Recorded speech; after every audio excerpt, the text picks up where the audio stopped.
Ce livre de cuir aux lettres dorées pourrait bien être une Bible datant de plus de 1500 ans. Le manuscrit a été redécouvert en Turquie il y a peu, après avoir été saisi en 2000 lors d'un coup de filet contre des contrebandiers. Il sommeillait depuis 12 ans dans les placards de la justice et pourtant il pourrait bien s'agir d'un vrai trésor, car il est écrit en araméen, la langue de Jésus. Il est désormais en phase d'authentification au musée ethnographique d'Ankara. D'après certains médias turcs, le Vatican aurait demandé à pouvoir le consulter. Une rumeur aussitôt démentie par le Saint-Siège. Certains journaux avancent aussi que cet ouvrage pourrait être l'évangile de Barnabé, un texte dans lequel Jésus citerait l'avènement du prophète Mahomet. Quoi qu'il en soit, le manuscrit a été placé sous haute protection. Il serait estimé à plus de 17 millions d'euros. Cette Bible soutient que Jésus n'a pas été crucifié, le Vatican est sidéré. Cette Bible a été découverte et gardée secrète, en 2000 et contient l'évangile de Barnabé, un disciple du Christ, qui soutient que Jésus n'a pas été crucifié, qu'il n'était pas le Fils de Dieu, mais bien un prophète. Cette Bible soutient aussi que l'apôtre Paul est appelé l'imposteur, que Jésus a fait son ascension tout en restant vivant et que c'est Judas Iscariote qui a été crucifié à sa place. Authenticité selon les rapports, les experts et les autorités religieuses, à Téhéran, insistent sur le fait que le livre est un original. Il est écrit avec des lettres dorées, sur du cuir relié et il est écrit dans la langue araméenne, qui était la langue parlée par Jésus.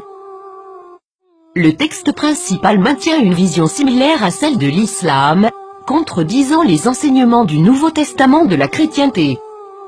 Jésus a aussi prédit la venue du prophète Mahomet, qui a fondé l'islam, 700 ans plus tard. Plusieurs croient que, durant le concile de Nicée, l'Église catholique a choisi la forme qu'aurait la Bible, omettant l'évangile de Barnabé, parmi d'autres, et favorisant les 4 évangiles que nous connaissons aujourd'hui. De nombreux textes bibliques ont commencé à faire surface depuis ce temps, incluant ceux de la mer morte et les évangiles gnostiques, mais cette Bible semble tout particulièrement inquiéter le Vatican. Qu'est-ce que cela signifie pour les religions chrétiennes et ses adeptes? Quelque chose d'inconfortable.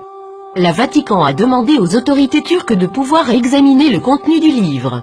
Maintenant que ce livre a été découvert, accepteront-ils cette preuve? La nieront-ils?